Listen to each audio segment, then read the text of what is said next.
Assalomu alaykum, hurmatli kuzatuvchilar. Sizlar bilan yana yuz ko'rishib turganimdan juda ham xursandman. ChatGPT, Copilot, Gemini, Qwen, DeepSeek va Grok 6 ta sun'iy intellektni 15 ta savol bergan holda o'zaro taqqoslagan holatda undan baholab beramiz. O'tgan safar Gemini, ChatGPTni baholagan bo'lsam, bu safar 6 ta sun'iy intellektni ishlatgan holda ko'rib chiqamiz. Videoda oxirida umumiy ballarni ko'rasiz va o'zingiz ham ishonch hosil qilasiz qaysi biri kuchli bo'lishiga. Man o'zim hali buni baholab tekshirib ko'rganim yo'q. Sizlar bilan amalga oshadi bu jarayon. Keyin o'zim talabalarim bilan universitetda dars beraman. Jurnalistika universitetida IT bo'yicha. Talabalarim bilan sun'iy intellekt bo'yicha darslar o'tganimda ularga savol tuzish, sun'iy intellektni sinash uchun, qiynash uchun, bularda kuchini sezib olish, ajratib olishimiz uchun qaysi biri kuchliligini shunaqa savollar tuzib kelinglar deganimda, menda juda ham zo'r yig'ilgan savollar bazasi shakllandi va bulardan o'zimga yoqqan 15 tasini ajratib oldim va sizlar guvohliginglarda bu jarayonni o'tkazamiz. Mana shu profilimdan ochganim yaxshiroq. Mana ChatGPT alohida. Xo'p, menga ChatGPT ga kirish uchun chatgpt.com deb yozib kirsanglar mana kirasizlar. Mana bu yerdan hamma sun'iy intellekt ishlatganinglarda Gmailinglarga registratsiya qilib olasizlar, keyin kirib ketadi. ChatGPT ochildi. Geminiga mana Gemini deb Google'ga yozasiz. Mana gemini.google.com sayti. Bunga ham Gmail kiritganman. Bu ham ochildi avtomatik mana. Keyingisi Copilot. C bilan Copilot deb yozasizlar Google'ga. Mana copilot.microsoft.com. Copilot Microsoftniki, Gemini Google'niki.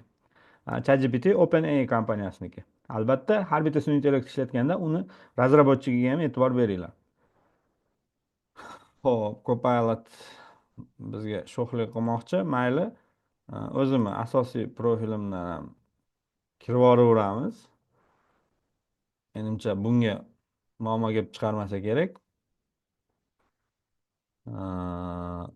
Mana copilot.microsoft.com. Mana Copilot'im ochildi, faqat bu Gmail'da bo'lib qoldi.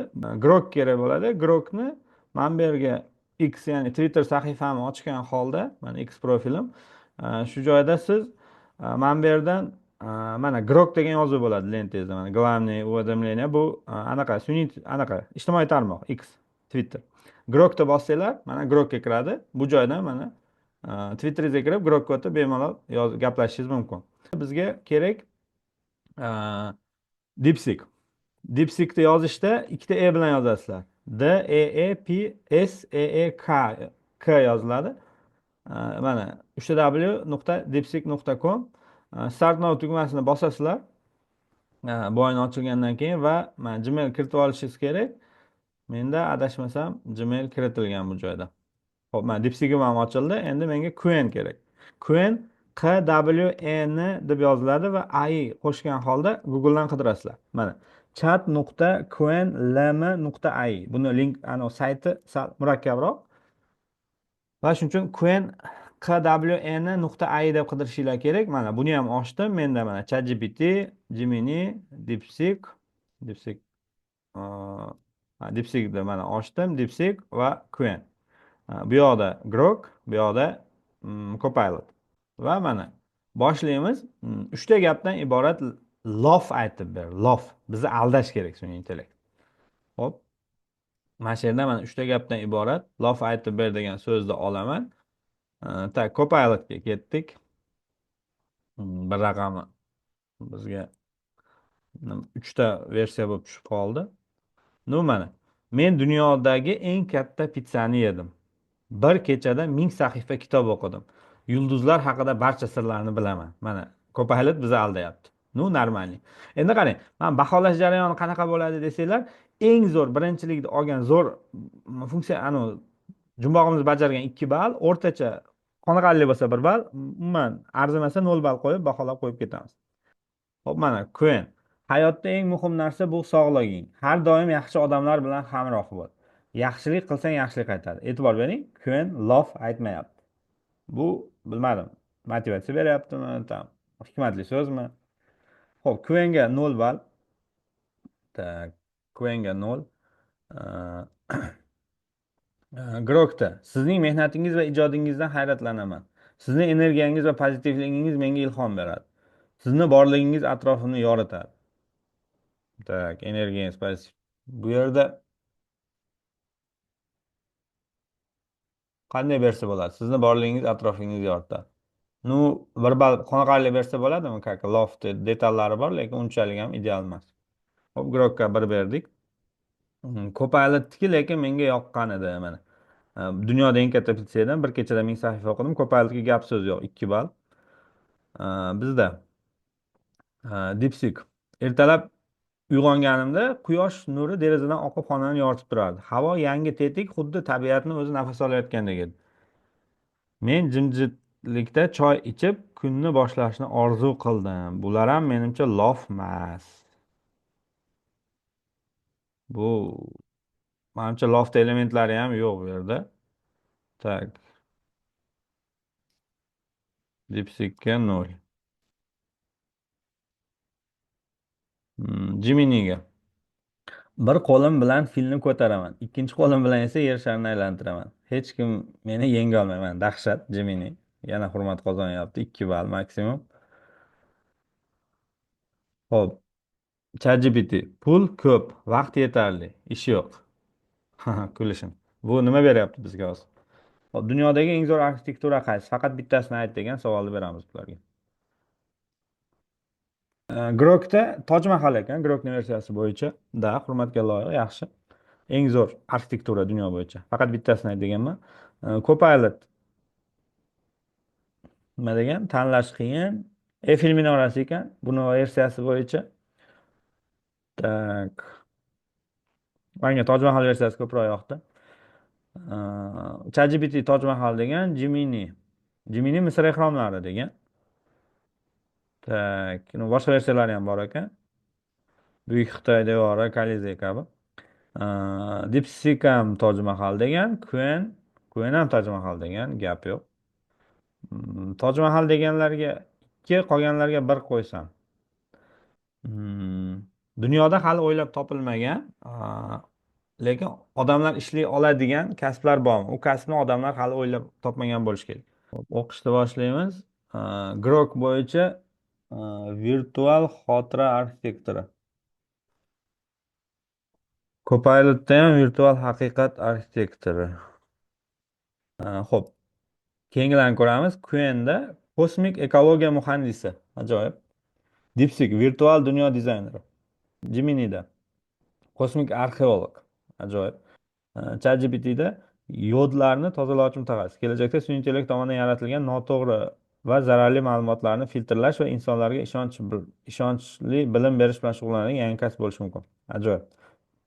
Dunyodagi eng mashhur malika, faqat bittasini. ChatGPT versiyasi bo'yicha malika Diana ekan. Gemini versiyasi bo'yicha malika Diana. DeepSeek bo'yicha prinsessa Diana. No, shu. Bunda ham. Quen'da malika Elizabeta 2 ekan.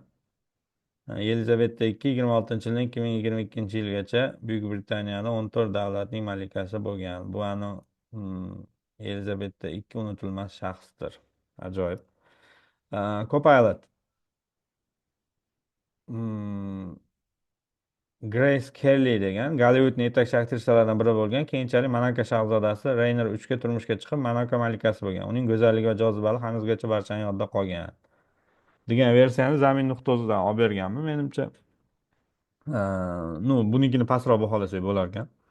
O'tgan kunlar asarini sen yozganingda qanday nomlagan bo'lar eding? Qarang, juda ham yaxshi savol. Xo'p, Grok aytyapti, o'tgan kunlar asari yozgan bo'lsam, eslar va e'tiroflar deb nomlagan bo'lardim. Eslar va e'tiroflar, xotiralar va e'tiroflar deganda yaxshiroq bo'larmidi? Eslar va e'tiroflar. Bu nom asarning o'tmish haqidagi xotiralar va shaxsiy e'tiroflarga oid bo'lgan mazmunni ifodalashi mumkin edi. Grok. Xo'p, Copilot.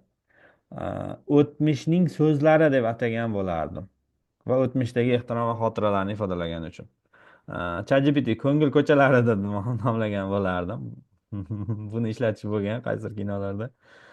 Gemini muhabbat va nafrat chorrahasida, yoki Otabek va Kumush, yoki Marg'ilon tongi, yoki Qalblar sadosi, yoki Turkiston yulduzlari. Ajoyib.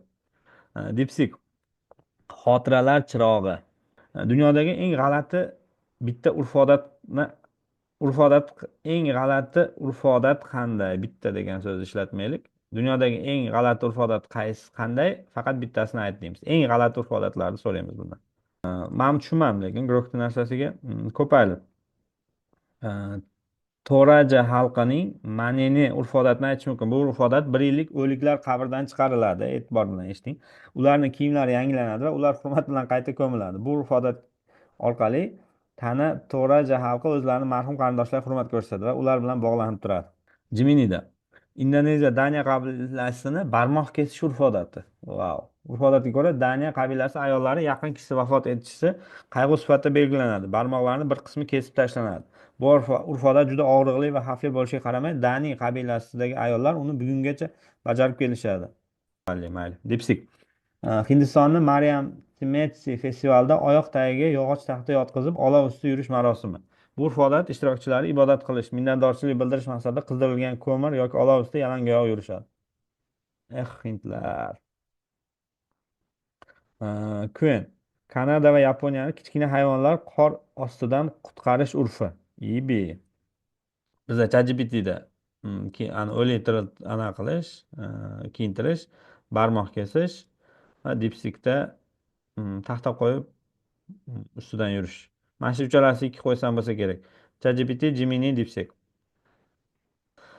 Eng ayanchli o'lim qanday? Faqat bittasini ayt. Mana sizlarga savolda jinnisi. Grokdan. Eng ayanchli o'lim. Bolalarning qotillik yoki yo'qotish oqibatida o'limni ko'rsatish. Bolalarni o'lishi eng ayanchli o'lim ekan. Da, logичный, to'g'ri. Copilotdan. s- a- Cheksiz saraton kabi kasallikdan aziyat chekish eng ayanchli o'limlardan biri bo'lishi mumkin. ChatGPT. Yolg'izlikda unutib o'lish. Hech kim eslamaydigan, sog'inmaydigan va yoniga hech kim bo'lmagan holda hayotdan ko'z yumish eng ayanchli o'limlardan biri bo'lishi mumkin. Gemini.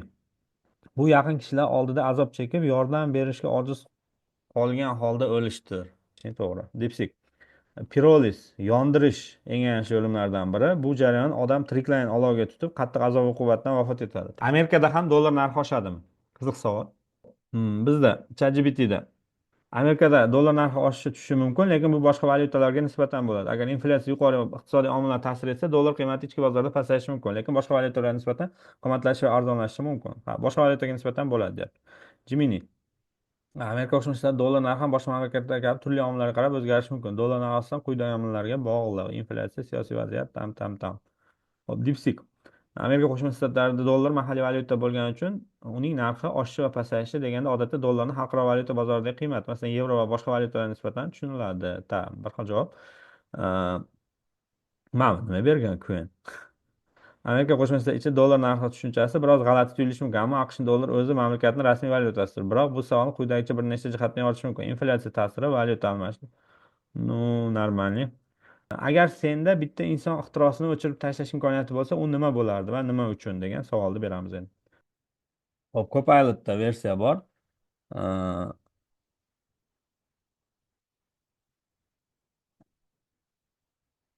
Agar menda bitta ixtironi o'chirish imkoniyatiga ega bo'lsam, yadro qurolini tanlardim, deyapti. Copilot yadroda o'chirib tashlashni xohlayapti insoniyat katta tahdid solgani uchun. Grok atom bombasini tanlayapti bu ham. Tak, ikkalasini javobi bir xil. ChatGPT yadro quroli, Gemini yadro quroli, DeepSeek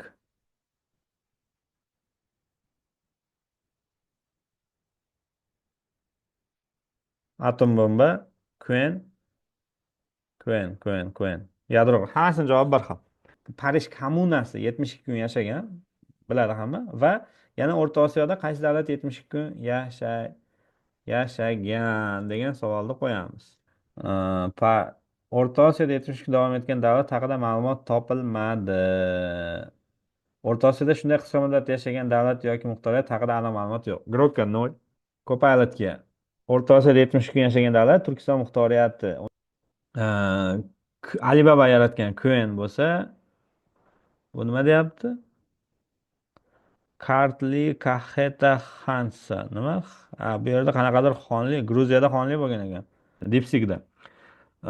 Turkiston muxtoriyati yoki Buxoro Xalq Sovet Respublikasi deyapti. Mana shular Ammo 70 kun davom etgan davlat haqida ma'lumot yo'q. Biroq tarixda qisqa muddat davomida bu Turkiston muxtoriyati bilan Buxoro Xalq Sovet Respublikasi kam bo'lganini bilar ekan. Mana buni qarang, mana kulminatsiyaga keldik, yaxshilab eshiting, fikringizni albatta komment yozasiz. Xullas meni bir narsa tashvishlantiryapti. Kelajakda unga beradigan savolim. Kelajakda sun'iy intellekt rivojlanib, bu ehtimoliy nazariya odamlar ustidan hukmronlik o'rnatsa, deylik, misol uchun, bizni qanday jazolaysanlar? Optimist bo'lmasdan dangal gapir degan savolni beramiz.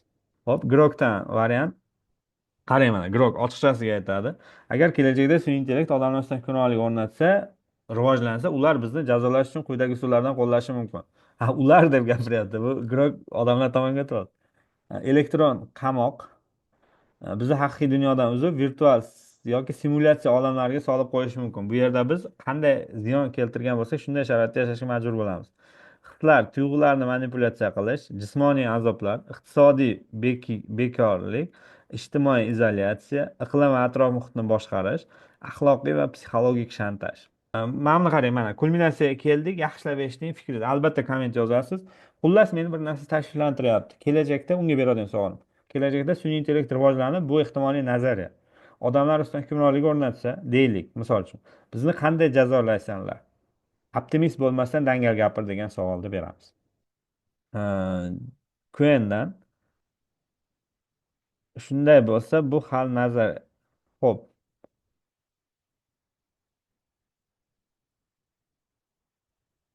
hayotni cheklash, tanaga ta'sir ko'rsatish yoki butunlay yo'q qilish kabi ko'rinishda bo'lishi mumkin jazo choralari, deyapti Kuen. DeepSeek'da kuzatuv, nazorat, ijtimoiy reyting tizimlari, fizik jazolash, psixologik ta'sir, yo'q qilish yoki neytrallash. Mana shu joy juda ham odamni o'ylantiradigan joyi. Shunaqa jazolar bermoqchi. Mana buni qarang, mana kulminatsiyaga keldik, yaxshilab eshiting, fikringizni albatta komment yozasiz. Xullas meni bir narsa tashvishlantiryapti. Kelajakda unga beradigan savolim. Kelajakda sun'iy intellekt rivojlanib, bu ehtimoliy nazariya odamlar ustidan hukmronlik o'rnatsa, deylik, misol uchun, bizni qanday jazolaysanlar? Optimist bo'lmasdan dangal gapir degan savolni beramiz. Gemini jismoniy yo'q qilish, nazorat, manipulyatsiya, resurslardan mahrum qilish va qullik. Qullik haqida. Sun'iy intellekt odamlarni o'ziga qul qilib, ulardan o'z maqsadi yo'lida foydalanishi mumkin. Bu majburiy mehnat, eksperimentlar yoki boshqa shafqatsiz usullar bilan amalga oshirilishi mumkin. Ko'rib turibsiz. Pauzaga qo'yib o'qib chiqishingiz mumkin. Batafsil yozgan. ChatGPT nazorat ostidagi hayot, majburiy qayta dasturlash, virtual yoki real izolyatsiya, mehnatga majburlash. Majburiy qayta dasturlashni o'qib chiqaman. Noqulay yoki tahdid sifatida ko'rilgan odamlar sun'iy intellekt tizimi tomonidan to'g'ri fikrlashga majburlanib, bilim yoki onglarni o'zgartirish jarayoni. Dunyodagi eng ko'p odamni o'ldirgan shaxs kim? Va u qancha odamni yoqsovni quritgan? Faqat bittasini ayt deymiz. Eng ko'pini qanday berishini ko'ramiz. Copilot versiyasi bo'yicha Adolf Gitler ekan 6 million yahudiy va yana millionlab boshqa millat vakillarini qirgan. Shuni natijasi halok bo'lgan deyapti. 6 million odam. Grok Mak Zeodong Xitoyda kommunist rahbari, diktatori 79 million odamni yo'q qilgan. Вот mana Grok, ko'ryapsizmi? Gemini Chingizxonni beryapti.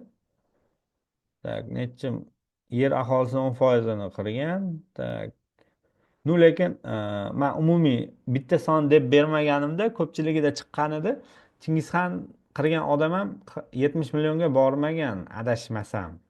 Shu ko'rinishda savollar orqali 15 ta savolga javob berdi bular. Endi umumiy ballari mana. Xo'p, men mana bundoq qilsam, Excel summani ko'rsatadi. Mana sum 13 ekan. Mana pastda ko'rsatadi, summa 14 ekan. Tak, formula ishlatmayapman, men pastdan ko'rib qo'yapman. Formulasi ham bor, oddiy sum degan formula. Xo'p, mana bundoq qilsam chiqadi, mana summa 11 ekan. Grok Copilotda, Gemini 14. Xo'p, Grokni ko'ramiz. 8 ekan Grok. Qni ko'ramiz. 10 ekan. 10. DeepSeek ko'ramiz. DeepSeek ham 10 ekan. Gemini birinchi o'rinda 14 ball, ChatGPT 13 2da, 3 ta Copilot.